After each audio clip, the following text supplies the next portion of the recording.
By now, most of y'all have probably heard that Diddy's daughters completely broke down in court after one major bombshell dropped. But let me tell you, that's only scratching the surface. The truth? It's far darker than anyone imagined.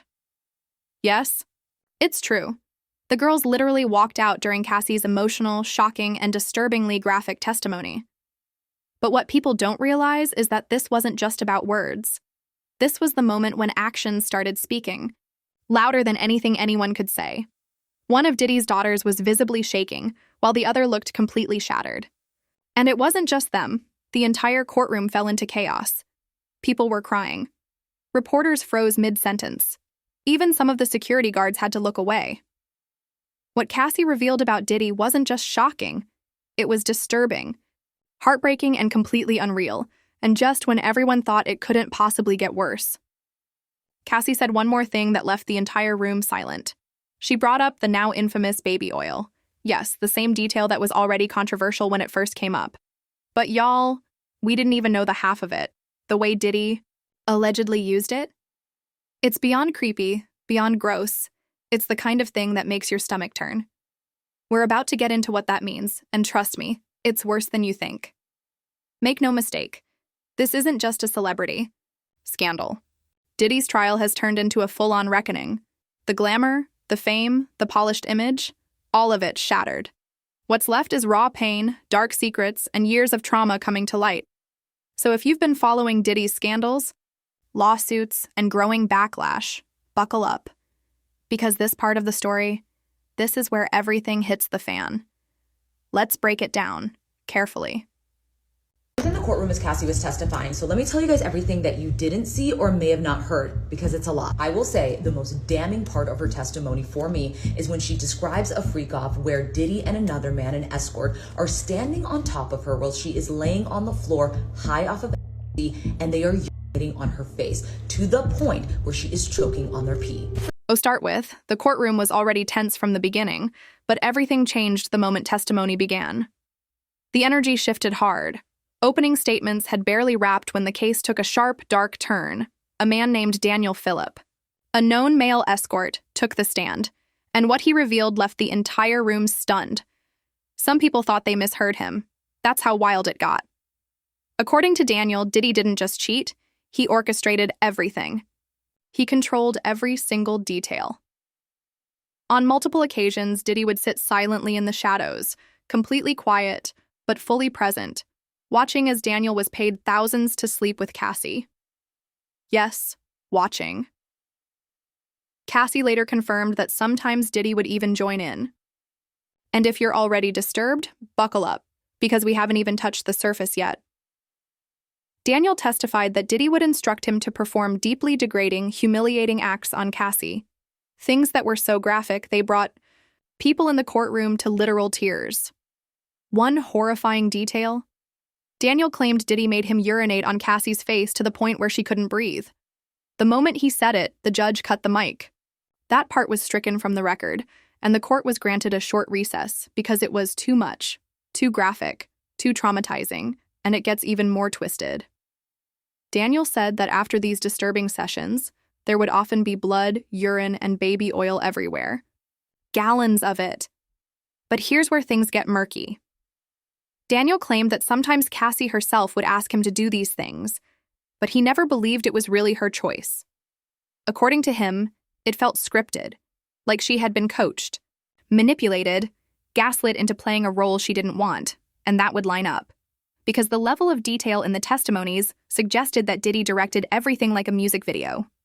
He would literally give instructions like, use 2 full bottles of oil this time, or just half a bottle will do. He was obsessive, down to the ounce. But then came the most heartbreaking moment in the trial. Diddy's 3 daughters, all just barely 18, were sitting in the courtroom. As the testimony unfolded, they began visibly breaking down. One of them clutched her jacket like she was trying to hold herself together. Another covered her mouth like she was trying not to scream. The third just stared down at the floor, frozen, completely still, before finally standing up. They walked out. Not once, but twice. Meaning they may have come back, but whatever they heard afterward was even worse, and that sparked outrage online. People are still asking, why were they even allowed to sit through something so graphic? Why did no one protect them from hearing such deeply traumatic details about their own father? Some users called it irresponsible, even borderline abuse. Others said it was a total failure in parenting, that exposing them to these horrors could scar them mentally and emotionally for life, and honestly, they're not wrong. It's one thing to know your father isn't who you thought he was, but it's another thing entirely to sit in a courtroom, hearing the most graphic, disturbing, and humiliating details about him read aloud like a horror script. No child should have to go through that. Ever. After a freak off, there would be blood, urine, and lots of baby oil. And here's the thing, that was just one escort's testimony. Let that sink in, because as disturbing, graphic, and traumatizing as Daniel's revelations were, they don't even begin to compare to what came out of Cassie's mouth when she finally took the stand. If you've made it this far, this is your second trigger warning, because once we open the door to what Cassie shared under oath, there is no going back. There is no unhearing it. Cassie didn't just spill secrets, she ripped the mask off one of the most powerful men in entertainment. She told her story in vivid, gut-wrenching detail, and every word cut through the courtroom like a blade. This wasn't tabloid gossip. This wasn't internet speculation. This was a survivor speaking her truth, with the full weight of the law behind her, and what she revealed left the courtroom shaking. You think you've heard the worst? You haven't heard anything yet.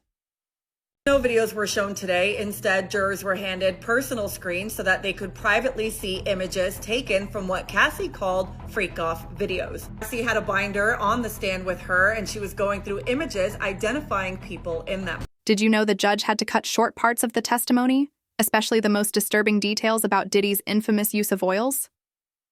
Let that sink in. Because you have to ask, how bad does it have to be for a federal judge to literally stop the court proceedings and strike things from the record? Let me put it this way. It wasn't just testimony, it was the kind of truth that drags your soul into a dark, cold place you didn't even know existed. So let's rewind to day one and walk through exactly what happened. The federal sex trafficking trial of Sean Diddy Combs officially kicked off in Manhattan under maximum lockdown. We're talking armed security, cell phones confiscated, no cameras allowed, not even audio. Reporters were left scrambling outside the courthouse, camping out like it was a war zone, desperate for even a scrap of what was going down behind those closed doors. Then came the date. May 13th, 2025. That's when the silence finally broke. Cassandra Cassie Ventura walked into that courtroom, and she didn't just walk in. She made a statement, visibly pregnant, full-bellied, glowing, and calm in a way that left people stunned. She didn't flinch under the paparazzi's flashes. She didn't lower her gaze. She carried herself with strength, with dignity, with purpose. Her very presence was a message. I'm not afraid anymore. I'm free. And let's not forget, Cassie was the only witness brave enough to testify under her real name. That alone speaks volumes about her strength. When she took the stand, the room went dead silent. No shuffling papers, no whispers, no movement, just one woman, years after escaping hell, finally ready to speak her truth with the world watching. And when she started, she didn't hold back. Cassie didn't just tell her story, she unloaded. She described in chilling detail what life under Diddy's alleged control really looked like. This wasn't just abuse. According to her, it was emotional imprisonment. She said Diddy isolated her, cut her off from loved ones, and reduced her to a shadow of herself. No voice, no freedom, no life of her own. She confirmed that the freak-offs weren't rumors. They were real. Just like Daniel Phillips said, Diddy would force her into those dark, twisted rooms. He made her perform disturbing acts with other people while he watched. Sometimes he was alone. Sometimes he filmed it. But one thing was always the same. He was in control. Cassie said Diddy orchestrated everything like it was a sick ritual. And when she resisted? She says he met her protests with violence. She described hotel beatings. He smashed her head into walls. He broke her phones to keep her from calling for help. She even claimed he controlled her music career, dictating what she could sing, who she could work with, and when she could release anything. It was like living under constant surveillance. Like he owned her, And those freak-offs? According to Cassie, they weren't occasional, they were weekly. Some lasted hours. The longest one? 4 days. 4 days of being degraded, violated, and stripped of her autonomy, all allegedly masterminded by a man who, on the outside, was celebrated as a music mogul, a business genius, and a cultural icon. But behind the curtain, something monstrous. And to further give context, on the right-hand side of the court, seated, is her husband, Alex Fine. On the left-hand side, Diddy's 6 out of 7 kids. They're sitting in the courtroom, as Cassie is describing, having weekly freak-offs for years. And if you thought that was the peak, think again. Because just when the courtroom was already reeling from Cassie's devastating testimony, the prosecution dropped the hammer. They played footage. Yes, actual surveillance videos. Never before seen. Clips that had been kept under wraps for years were finally rolled in front of the jury.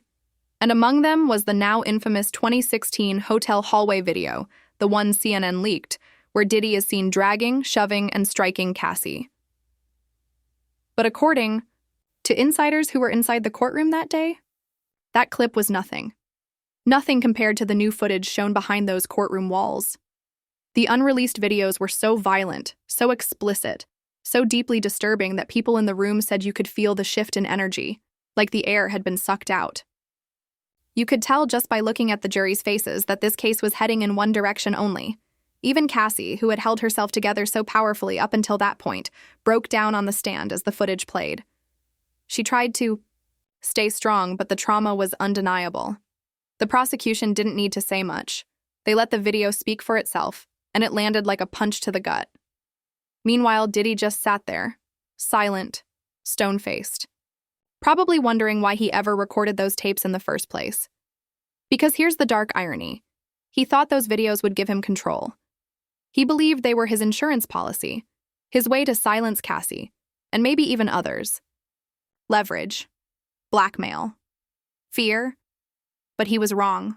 All he did was document his own downfall. In the end, those tapes didn't protect him. They became evidence, proof, the very thing that could destroy everything he built. And if that isn't karma, I don't know what is. Because sometimes the universe has a wicked sense of humor.